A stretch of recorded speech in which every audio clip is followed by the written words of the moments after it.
আমি এই মুহূর্তে রয়েছি শাপলা চত্বর। এই শাপলা চত্বর আসার পেছনেও একটা কারণ ছিল। কিছুক্ষণ পূর্বে আমরা দেখতে পেয়েছি কয়েকজন ব্যক্তি তারা একটা ব্যানার নিয়ে এসেছেন। ব্যানারে লেখা ছিল শহীদী চত্বর। আসলে শহীদী চত্বর কেন দেয়া হবে, এর পিছনে পূর্বের কোনো কারণ আছে কিনা? হ্যাঁ, এর পিছনে রয়েছে পূর্বের ভয়ঙ্কর এক ঘটনা। সে ঘটনা 2013 সালে 5ই মে ঘটিয়েছিল বাংলাদেশ স্বৈরাচার যে সরকার ছিল অতীতে, সেই সরকার শেখ হাসিনা। অর্থাৎ এই শেখ হাসিনা গত 2013 সালের 5ই মে এখানে হাজারো আলেমকে হত্যা করেছিলেন। কিভাবে হত্যা করলেন?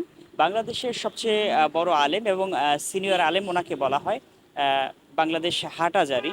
চট্টগ্রাম থেকে উনি যখন ডাক দিয়েছিলেন আল্লামা শাহ আহমদ শফি সাহেব হুজুর, ওনার ডাকে সাড়া দিয়ে দেশের বিভিন্ন অঞ্চল থেকে বিভিন্ন জায়গা থেকে যখন হাজারো আলেম তরুণরা এখানে উপস্থিত হয়েছেন এই সরকারের বিরুদ্ধে, সরকারের স্বৈরাচারের বিরুদ্ধে, সরকারের অপকর্মের বিরুদ্ধে, তখন এখানে হাজারো মানুষ কিন্তু একাত্রে জড়ো হয়েছিল।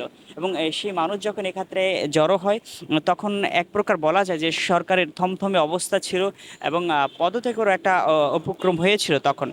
কিন্তু তখন সেই রাতে, যে রাতে এখানে হাজারো আলেম কিন্তু জড়ো হয়, সে রাতেই কিন্তু নৃশংস এক হত্যাকাণ্ড ঘটায় স্বৈরাচার শেখ হাসিনা। এবং সেই হত্যাকাণ্ডে জড়িত থাকে হাজারো পুলিশ এবং তার পেটুয়া বাহিনী। এবং বলা চলে যে আসলে তাদের সেই আক্রমণের শিকার হয়ে এদেশের হাজারো তরুণ আলেম কিন্তু শহীদ হয়েছেন। এবং এখানেই কিন্তু রক্তের বন্যা বয়ে গেছে সেই রাতে। অর্থাৎ সেই রাতটা হয়তো এদেশের প্রাণপ্রিয় জনতা কখনো ভুলতে পারবে না। এবং ভুলতে না পেরে হয়তো আজ বাংলাদেশ যখন নতুন করে স্বাধীন হয়েছে, ছাত্র জনতা যখন নতুন করে বাংলাদেশকে স্বাধীন করেছে, তখন ফিরে এসেছে মানুষের বাকশক্তি, স্বাধীনতা।